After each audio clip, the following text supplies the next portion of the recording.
Ndagushimiye by'umwihariko wowe wakoze subscribe hano kuri Berwa TV ndetse nawe ugiye kuyikora muri aka kanya. Amahoro y'Imana akomeze kubana nawe kandi n'ubwiza bw'Imana bukomeze kubabaho.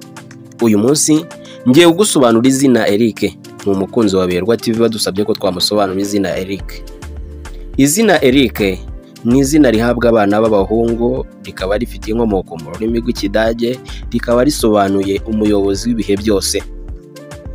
Ni izina rihabwa abana b'abahungu iyo bagise umwana w'umukobwa aba yitwa Erika.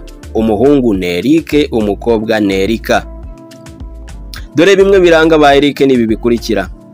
Eric ni umuntu ushabutse, ukunda ibirori, wiziho kugira igikundiro kandi uberwa mu myambarire. Ibyo agerageje mu buzima abisangira n'abandi, rimwe na rimwe agira akantu ko kwikunda. Eric azi kwemeza abantu, bityo abantu bakabimukundira. Agira inshuti nyinshi, akunda siporo, akanabishishikariza n'abandi buri gihe. Iyo nta yindi mirimo afite yumva yakora siporo. Yigirira icyizere gikabije ku buryo akurizamo kwiyemera, mu buryo aba yumva abantu bose bamufatiraho urugero. Mu ishuri aba ari umuhanga, iyo akiri umwana bwo aba agundira utuntu twose ku buryo adapfa kudutanga.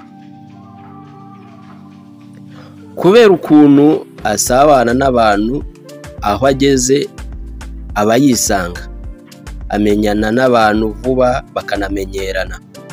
Akunda gutembera no kureba ibintu nyaburanga bitangaje, kandi akunda ubwisanzure cyane. Ibintu by'ubucuruzi biramuhira, ndetse no guhuza abantu ari byo networking. Ni umuntu uzi gushakisha mu buryo niyo atabashije kuba yarize ntabwo abura icyo akora. Ntabwo yabura icyo akora. Uwo ni umuntu witwa Eric cyangwa Erika. Ndagushimiye wowe umaze kutwumva, nizere ko wakoze subscribe. Ndagushimiye. Ngende rwimikwa mu ngabo amacuma acanye, ababyeyi bavuza impundu, umubyeyi bibarutse inyamibwa avuza ubuhino n'izicacana, bose abana bato barya ubunyano bitegura kwita iyo nyamibwa izina. Winyita akantu umuturanyi w'ubutaka nyiri uburebure budahagije. Oya kacagata nzira, oya ndisasu ndisatura narwanye yo ku rucunshu, umwanzi ndamucuncumera, nari kumwe na Rumaga u Rwanda ruzira umwaga. Nuko dutahana intsinzi. Ubwo umwami Rudahigwa ahoranaga imihigo myinshi aratushimira, aduha ubuganza bwose, igihembo cy'abatsinzi. Ndi Dr. Berwa. Mushimiye ko wakoze subscribe kuri Berwa TV.